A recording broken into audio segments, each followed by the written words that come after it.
মধ্যপ্রাচ্যের চলমান সংকটের প্রেক্ষিতে সৃষ্ট পরিবর্তিত প্রেক্ষাপটে তেলের বিপণন কার্যক্রমের শৃঙ্খলা রক্ষার্থে নিরবিচ্ছিন্ন তেল সরবরাহ নিশ্চিত করার লক্ষ্যে এবং অবৈধ মজুদ দমন করার লক্ষ্যে বিজিবি সদস্যরা অর্থাৎ বর্ডার গার্ড বাংলাদেশের সদস্যগণ বাংলাদেশের বিভিন্ন জায়গায় অত্যন্ত পেশাদারিত্বের সাথে এবং আন্তরিকতা এবং সর্বোচ্চ সতর্কতার সাথে ডিউটি পালন করছে।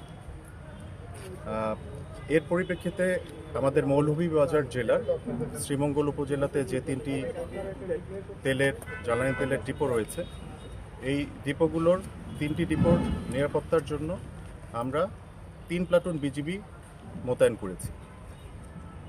আপনারা অলরেডি দেখেছেন যে এখানে 24/7 অর্থাৎ সার্বক্ষণিক এক সেকশন বিজিবি প্রত্যেকটা ডিপোতে মোতায়েনরত রয়েছে এবং এর মাধ্যমে আমরা নিয়মিত তদারকি নিশ্চিত করছি।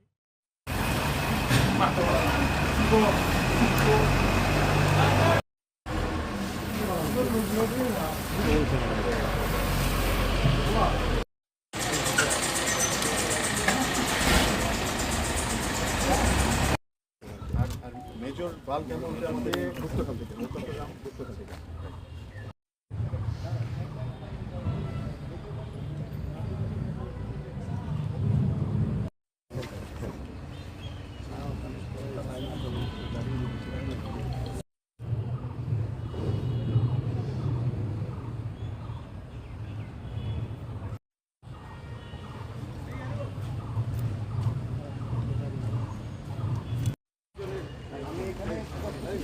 পুলিশ ভাই আপনি কি করতে পারেন?